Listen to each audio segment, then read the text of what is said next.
Dames en heren, goedemiddag.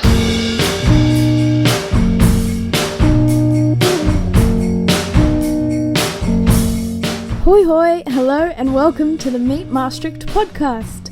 I'm Katrina and together with our resident local Lucy, we will be exploring some of the amazing stories that make Maastricht so special. So sit back, relax and join us as we learn about our favourite Dutch city. Hello everyone and welcome to episode 15 of the Meet Maastricht podcast. I'm Katrina, I'm here with Lucy as always, and I think this week we're talking about St. Andrew's Chapel, right? Yes, the chapel. Yes. Of course we could elaborate on the patron saint of Scotland. I'm sure there are wonderful stories to be told, but no, we are concentrating on a small chapel and its adventures over time on the north side of the Maastricht city centre. And a very well hidden space for a long time. And it was almost lost to us completely and repeatedly, and it managed to keep a foothold in reality. And now it's starting a new chapter, and this is also something that is on repeat in many of the stories we are telling here on these podcasts. That this rich heritage, and how much was lost, and how much was neglected, and how much fell into disrepair, and at the same time also how much was saved and lovingly restored and put to new uses and integrated into the fabric of a contemporary city. So that's good. Yeah. So when and where exactly is the St. Andrew's Chapel? Okay. Bear with me here. You're standing on the market. Yeah. I'm trying to explain. You're standing on the market and you are facing in the direction of het Bassin and the Sphinx. Yeah. Down the Boss Street. Okay. You see the large square tower of St. Matthew's Church to your right. Mm-hmm. And you continue on further north. At a certain point there is a street going left called I think that first part is called Achter de Barakken, which means behind the barracks, which were there, Okay. housing the soldiers. Yeah. Obviously. You turn into that street, and about halfway down that street on your right-hand side, not on the street side, but a little further north, is this small chapel. Okay. And when was that first built? Well, we're not entirely sure. This is neither the archives, the paperwork, nor the archaeology, digging into the ground, has so far brought any conclusive evidence as to in the year X we did Y, and that as far as the first building was concerned, but 14th century somewhere. Wow. From all kinds of bits and pieces, this has been arrived at as a conclusion for now that the chapel was originally built in the 14th century. Did it have a lot of the other places we've talked about had a monastery or a sort of a cloister or a particular group of people associated with it? Did this chapel have that? Yes, because it always does. Yeah. Whether it's a parish church or, as you are saying, anything monastic at all. This one has a pretty interesting beginning as far as that's concerned, because it is part of this is particular for the Low Countries. This is how I should say this. So the southern part of what is now the Netherlands and the Dutch-speaking part of what is now Belgium, there was this spiritual movement in the 14th century, which was striving for maybe not so much reform in the church itself, but striving to live a good Christian life within society. So to turn inward and primarily take care of your soul, and in doing so also serving your community, without taking all the vows of entering a convent. Okay. And part of that reason was also economic. It's always also about money. Entering a convent for women would always also require bringing a dowry. Yes. So you had to pay with money or worldly goods when you were marrying Christ. Yes. In becoming a nun, in taking your vows of chastity and poverty and being obedient. What is the word then? Obedience. Yes. Sorry. Those were the things you were obliged to do, and both where the vows were concerned and where the dowry was concerned, there were quite a few women who felt, well, I want to be of service and I want to live a spiritual life, but not quite to this extent. Yeah. So there was this pretty large scale movement of what in Dutch are called the begijnen and the beguines. So the female variety and the male variety, and I think in English you would call these ladies beguines. Mm-hmm. It sounds very, very weird to my ears, but anyway, and those beguines and the beguards as well would choose to live together and would also have buildings they would use communally. They would have a church or chapel, but it would not be as strict and institutionalized as it would be for a convent. I mean, individual beguines would have individual houses, and some might even bring a housekeeper or something like that. Right. So it would be more like a little village with a church, and you can see this in the surviving. This is another word that I'm just going to murder, I suppose. Begijnhof in Dutch is a beguinage. Yeah. We'll settle on beguinage. Let's do that. Begijnhoven, they still exist in the old Flemish cities. And they are like small villages with all most of the houses around the central courtyard, usually lush gardens with ancient trees and all that, and a church in the middle. Okay. You said they're allowed a housekeeper. Was it still a celibate, solitary life, or were they allowed to marry or have children? Yeah, but then they'd have to leave. Okay. But this is not like nuns, the sisters actually becoming sisters. Had to take these vows for eternity, but a beguine could leave and get married. Okay, yeah, but they couldn't stay. It wasn't a situation where they could all be in a little family unit of the system. No, they were communities of exclusively women or communities of exclusively men. Yes. And if they wanted to rearrange their life circumstances, then they could no longer be part of that community. And of course, it must have been, in the days before women were allowed to live independently to a large extent, for single women and for women who had become widowed. Of course, these institutions must have provided a very welcome alternative for women who were spiritually inclined to take on these responsibilities. Yeah, it seems like a very attractive option. Yes, they would. Otherwise, they would just be destitute, or depending on the charity of family and neighbors. So it was also a way of bolstering the independence and to value women, in brief.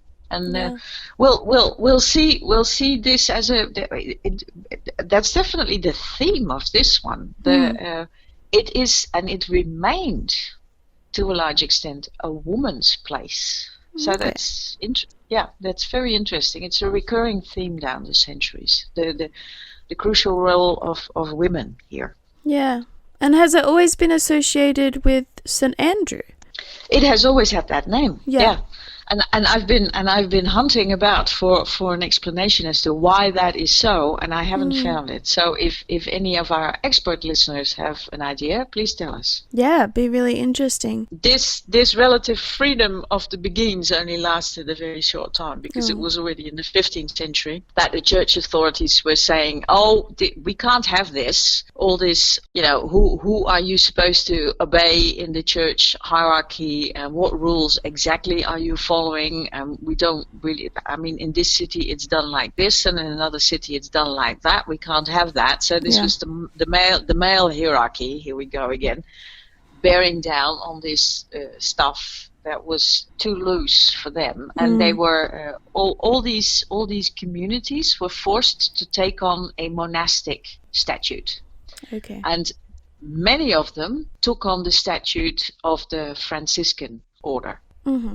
And then the lightest variety of that, the least monastic one of the Franciscan rules. So that is how they were incorporated as a monastic order after about 100 years. Of course, the Franciscans themselves are the result of a reform movement within the Catholic Church, protesting all the opulence and all the graft and all the corruption in the hierarchy, and the selling of offices and the selling of shortened penalties after death and all this sort of thing, and and the extensive trade in relics, and all this corrupted stuff. And the monastic orders like the Franciscans and the Dominicans, they were founded in the 15th century as a way of returning to a purer church, to a purer faith. Yeah. And in the Netherlands, in the 15th and 16th centuries, this was also felt in a popular movement we call the modern devotion. So this was a new way, or more like these people were concerned, a restored way of looking at faith and looking at the church. And this is slightly further north. That's where this was concentrated. So there were focal points in what is now the east of the Netherlands. Mystics writing beautiful treatises, which are still, inspiring to read. Yeah. And church communities turning inward in the sense of we need to read the scripture in our own language, not be preached at from a high altar in Latin. Yeah. We want scriptures in our language so we can understand, so we can read it by ourselves in our own homes. We can discuss it, we can, share prayer groups, stuff like that. And there was a devotional aspect concentrating on Mary, the mother of Christ. Okay. And of course the established church was not happy with all of this, and of course they generally aren't with popular movements. But you can see here in what I am describing, you can see here the same themes that played a part in what we have now come to call the Reformation. So that didn't come out of the blue sky. There were precursors of that going back to the 14th century. Protesting stuff in the church. I can sort of see how that would suit or almost sort of fit with the begin or the male version, where especially if they didn't have to come with a dowry, they weren't accumulating wealth in the same way that some other places probably were. So I can imagine the transition and that move, sort of they were heading in that direction. Yeah. But what you are saying now about donations and worldly goods were accumulated over time anyway, because for quite some time this was a very an institution that was highly regarded in the city, and the sisters were endowed with land and stuff, and and of course it never became opulent, filthy rich or anything of the sort, but they were well off for a while, and then of course when the Reformation actually broke loose, if you don't reform at a certain moment, something will give, and in 1566 there was this craze of looting and destruction all over the Low Countries, and in Maastricht as well. There were people breaking into the churches and smashing the windows and throwing down the statues. We call it the Beeldenstorm. Yeah. Raging against the idols, like the Taliban destroyed the Buddhist statues not so very long ago. It's that sentiment. Yeah. Destroying the effigies. So it's a storm against the images, and it's extremely destructive. There was rioting in the streets, and especially in the northern part of the city where the Andries Chapel is located. Yeah. And the sisters were just cowering away in a corner of their convent, hoping they would survive all this, and they did. Yeah. And so how did they recover from that? Did it change quite a lot, or no? Not at that time. Of course, with the peculiar makeup of Maastricht and the way it was, the two lords. Remember the Bishop of Liège, who of course was and remained Catholic, and the Dukes of Brabant, who eventually became the provinces of the Low Countries, which were Protestant, and the entire civil war tied up with all of that, which meant sieges and unrest and battles and bloodshed for about 100 years. All of that was going on, of course. Yes. God, of course. This is just horrible. But no, the sisters stayed in place, and they had built themselves a convent by now. They were not, when they institutionalized themselves as a monastic order, a convent was built. Yeah. And they all had to live together in the same building, and each nun then would only have her own private cell, and everything else would be communal. But all of that just went on until the French Revolution. Okay. And by that time, the repute and the standing of the convent had dwindled enough for only 8 sisters to be left there. Oh, wow. And they were just kicked out into the street. So what happened to those 8 women then? History doesn't tell us. Oh. I've talked about the primary sources at the beginning. None of this has to do with possessions. So it is not really in the archives, and there is not really a conceivable way that this would be left in the stone record the soil that the archaeologists study. But you can sort of imagine, they'd find a place with family.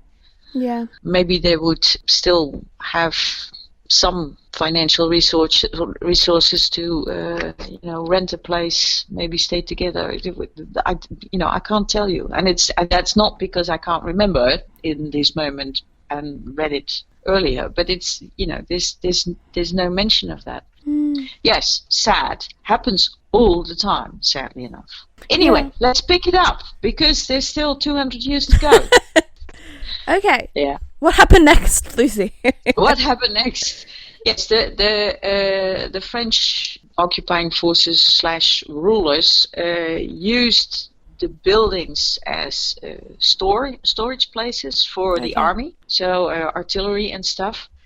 And what you also have to remember, I've said this more often in these podcasts, that between the first city wall, which to the northern side was crossing the market, and the second city wall, which is where today is the Lodge and Bureau Europa, where the Bot Street all of a sudden widens out into loads of space. That's where the second wall was, and in between there, so between the markets and the Sphinx, there would have been for centuries loads and loads of space. So people were growing food there, and there were orchards and farms and all that sort of stuff, and so some of that that was all still there to a large extent after the French Revolution, and part of the space was used to plant 12,000 young trees. Wow. So there must have been lots of space. Yes, that's a lot of trees. Yeah, exactly. And then in 1820, the convent was demolished. That had become so rickety and decrepit that they just tore it down. And the store for the garrison took over the storage capacity. So when the French had been kicked out, the Dutch garrison still used the buildings for military stuff. And they had some offices in the chapel, and someone also lived in one of the sort of lean-tos that was still there. Yeah. But then, of course, in 1867, all the fortifications in the Netherlands were declared redundant.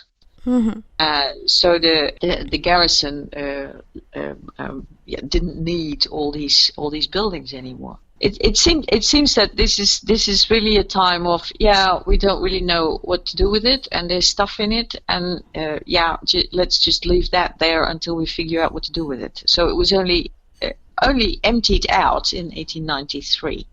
Okay. And by that time, of course, industry had pretty much taken over all the empty space in the northern part of the city. So the situation I described a minute ago of, fields and orchards and, these spread out buildings in a bucolic landscape between the city walls had drastically changed. Yeah. And it was totally filled up by factories. Yeah. And very, very, very inadequate housing for the people who were working there. And St. Matthew's parish, in which all of this took place, contained at a certain moment about 1/3 of the entire population of the city. Wow. Yeah. Which doesn't really say something about the amount of space they occupied, but about how many people were crammed into that space. Yeah, all the factory workers and different people. Yeah. So the clergy of St. Matthew's Church have been trying for years and years and years to, please, can we have a secondary church, another place for mass and baptism and all of that. And the city kept refusing to sell the land. And the parish was, dirt poor to begin with, and they were not going to invest in anything extensive. Yeah. As long as the land wasn't theirs. But eventually, after the turn of the century, in 1903, there was they built a school and a kindergarten named after Saint Joseph. So the husband of Mary, foster father of Jesus. Yeah. And in these buildings, they had about 600 children to take care of. Wow. Yeah. That is so many. Yeah. Yeah, and the buildings were not good, and the ground and it was cold, and the ground would flood regularly, and the noise of the traffic outside was terrible, and the parents did not really care much about their children being educated, or rather they preferred their children to work in the factories whenever that was possible. Yeah. Because people were dirt poor. And it's in the little booklet, Maastricht Silhouette, on the Andrew Chapel. There is a picture there that is really illustrative of what kind of people you should imagine attending this school. There is a class photo there. And it is such a far cry from the class pictures of the schools where the middle class children were going to. It breaks your heart. Yeah. Yeah, just the look of these children, and that and these pretty much hopeless attempts at improving their lives. Yeah. Well, I can't imagine that they themselves saw much benefit or use for education if their everyday lives were so difficult and sort of miserable for a lot of the time. They probably didn't see the benefit of learning, and so if it's very difficult to teach children who have no interest at all, and they were probably hungry and and cold and had other very real physical concerns rather than trying to learn. Yeah, but what I would like to stress here is of course it is not as if intelligence and moral rectitude are connected to monetary circumstances. No, of course not. So loads of these people were forced to make these choices. Yes. So there, of course, in every generation, there must have been people who ached to learn, who were curious, who wanted to develop themselves, who could see what other lifestyles were possible right around them within the city. And apart from jealousy, there must have been people striving for something better for themselves and their children. And especially that last one is such a powerful motivator. You still see, with contemporary poor people, you see the same thing. Yeah. I will work my fingers to the bone if only my children will have a better life. That motivation, that must have been at play as well. But it's not as if they had the options. No. So this also meant that the school very quickly ran aground. Yeah. Because of course education was not publicly funded at the time, and the city was very, very, very meagerly supporting this school. And of course the parents couldn't be asked to fund this. So in 1906, so this is 3 years later already. Yeah. All these good intentions had to result in a major shift, and the school was sort of handed over to the Sisters, that we haven't met this order yet, the Sisters of the Poor Child Jesus. Oh. Yeah, they had their convent on the Bos Street, and they took over education. And of course this meant sisters as staff didn't need to be paid salaries. Ah, okay. Yeah, major savings. Yeah. Yeah, and it is the sisters, so here we are again with the female motive in all of this, the sisters who've been carrying this for several decades. And that was not only the school itself, but what they branched out into right away was also extracurricular activities, so to speak, additional education. Yeah. For the girls. Nice. Just for the girls, and what they were doing was additional education in the Roman Catholic faith. They had to be proper Catholic women and wives and mothers, and they were taught good housekeeping. Yeah, we, Katrina, you and I, and all women of these times have to make a conscious effort to not look down on this, because people growing up in women growing up in the circumstances that were prevalent at the time did not have the faintest idea about anything at all that you and I take for granted about basic hygiene or preparing food or stuff like that. No, absolutely. I know we've spoken about there was quite a big chunk of people that didn't learn how to cook and clean, and just because of their situation. So I can imagine that was a huge sort of boon to society and to their families and to their basic understanding of the world and of their living standard. So yes, it was. Yeah, absolutely. Yeah. And it was also, and this is the first time I came across someone remarking on this, because this must have happened in quite a few more spaces where young people were gathered together for education and fun also. How it fostered social cohesion as well. Here, this the group of women who young girls, young women who were part of this community, so to speak, they retained their bonds over their lifetimes. Wow. So when they grew up and had their families and went their different ways, they would still get together. And after the Second World War, so we're in the mid 20th century by then. So this is decades after they were part of this sisters, communal effort. They founded a women's organization for themselves. Yeah. No, that's amazing. Which is nice.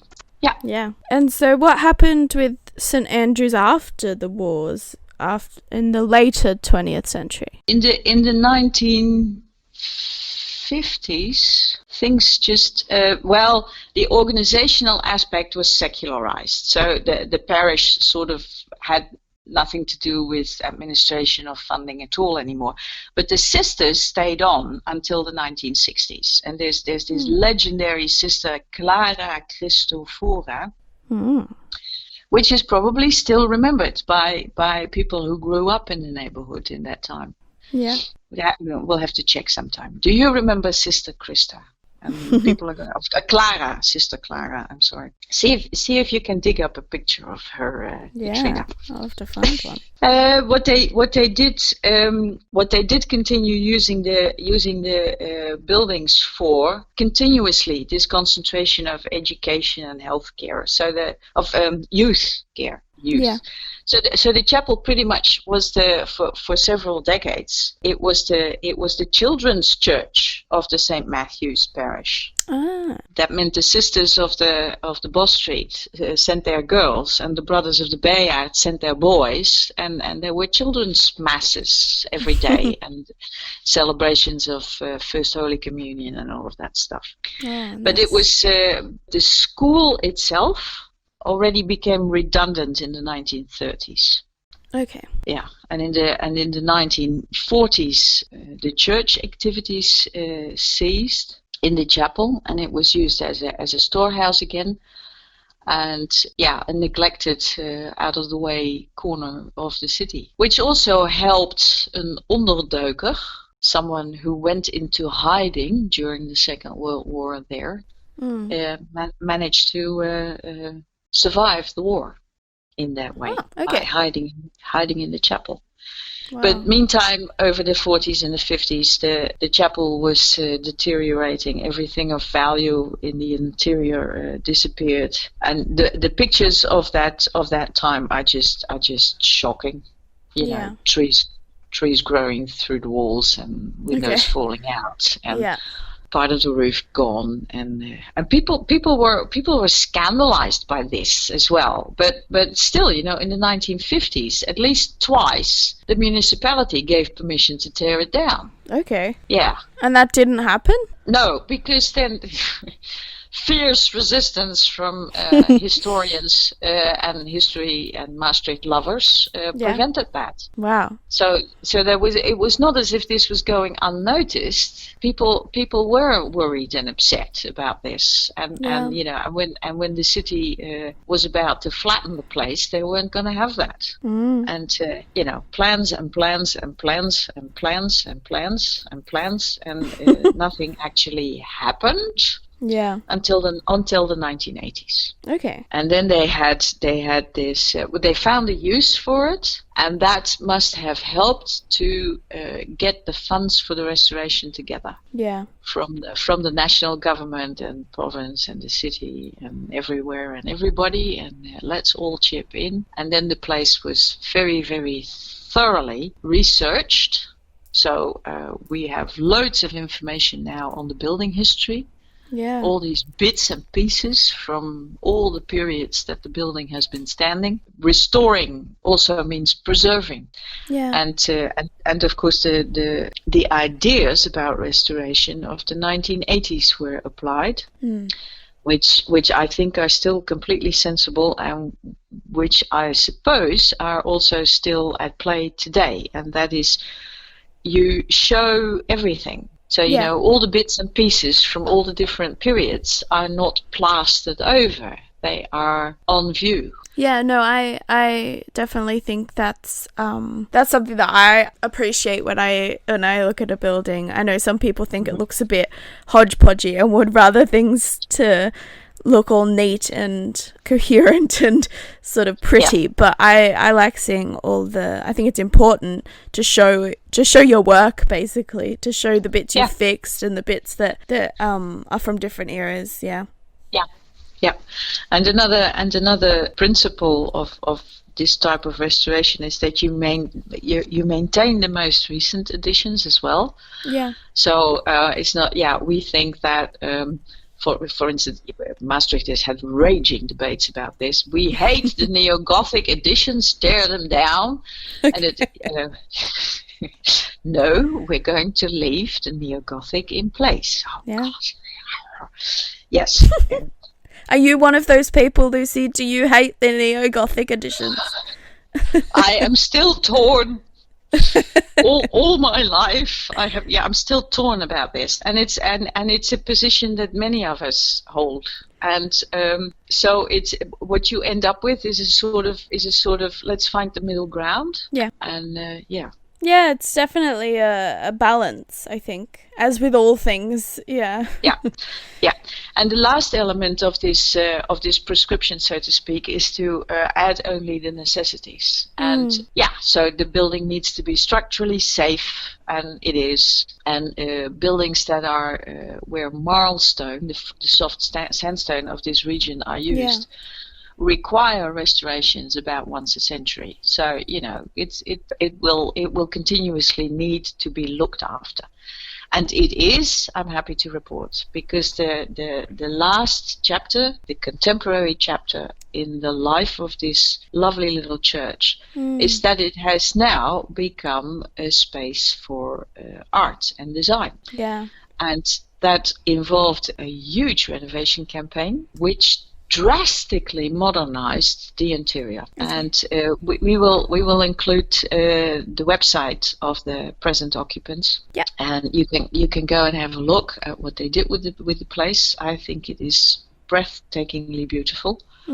And it is absolutely 21st century. It's nice, of course, that it conforms to my taste, but I think more significant is that in 2019 they won the biannual architecture prize of the city. Well, it's now a industrial design and design studio, as well as a exhibition space. So hopefully, I'm sure there are complications at the moment, but hopefully in the future, you and us, we will be able to go and actually have a look. That would be I look forward to being able to have a look inside. Well, as always, I'm very interested to hear about what we will be talking about next week. Why don't you choose? Okay. Well, since we've done a couple of religious themed pods, maybe we should do the building on the mark, because that's one that everyone will recognize all the time. No, and of course the focus is on buildings that you might not see, but yes, there's also the buildings that you do see and that you don't really get into. So okay. Okay, good. It will City Hall. It is. Thank you so much for joining us today, and don't forget to follow us on social media. You can find us on Facebook by searching Meet Maastricht, and on Instagram at @meet_Maastricht. If you would like to learn more about us, you can also visit our website at meetmaastricht.eu, where you can buy tickets and subscribe to our monthly newsletter, so you're always up to date. Thanks again, and tune in next time to learn more about our beautiful city.